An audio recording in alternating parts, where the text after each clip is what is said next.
আসসালামু আলাইকুম।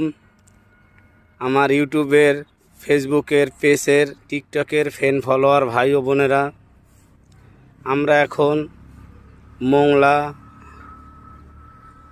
ভাগেরহাট জেলা, খুলনা বিভাগ। দেখেন কি সুন্দর পরিবেশ, বাগান আর চারিদিকে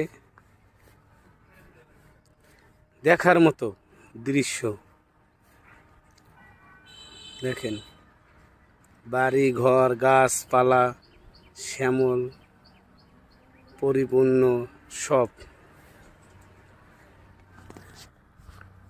খুলনা ভাগেরহাটে না আসলে বুঝবেন না যে আপনারা কি দেখেন নাই।